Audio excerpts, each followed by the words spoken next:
خسته نباشید. اینجا گلستان گرگان روستای زیبای قرن‌آباد هستش، منطقه جنگلی، کشت، حاصلخیز و آب فراوان. بنده محمد آخوندی کوچیک شما هستم.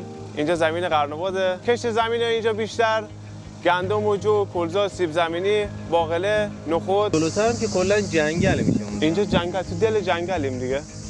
یعنی از این بالاتر یه دو زمین بالاتر دیگه کلا میشه جنگل. اینجا دیگه چیزی نیست. شما کاشتتون چیه؟ ما اینجا بیشتر سیب زمینی و گندم و کلزا. سیب زمینی و گندم و کلزا. بله. بعد وضعیت کشاورزی اینجا چجوریه؟ یعنی شما توی مناطق دیگه مثل خراسان یا بعضی جا خراسان جنوبی میگن که وضعیت کشاورزی خیلی داغون شده.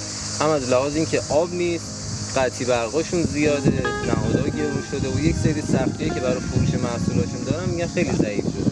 اینجا ما با قطعی وقت کار نداریم، چون که آب روان داره میاد از بالا، مشکل آب هم نداریم. اینجا فقط قیمت محصول مهمه. یعنی قیمت سیب زمینی اوایل بود 24000 تومان، اینجا به 6 تومن هم رسید. 6000 تومان. 6000 تومان.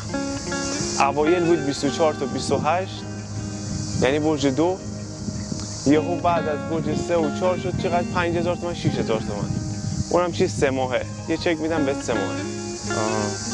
وضعیت کشاورزی اینجا محصول خوب میده، توناژ هم خوبه، ولی دلالا میزنن تو سر مارج.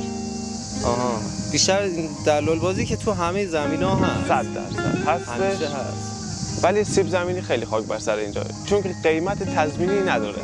اصلا دولت توی سیب زمینی حمایت نمیکنه کشاورزو.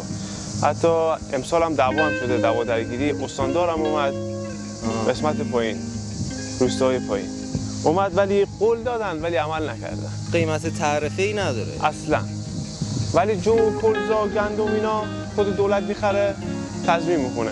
چغندر اینجا هم زمینش خود سنگیه، جوابگو نیست.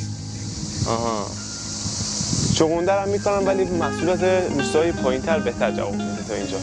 اینجا چغندرش خیلی خوب اینجا در میاد، چون که محصولات سنگ کم زیاد داره تو این زمینا. آره. این سنگ کار خراب میکنه که باعث میشه که اون دستگاهشون نیاد یا خراب بشه، صدمه بزنه.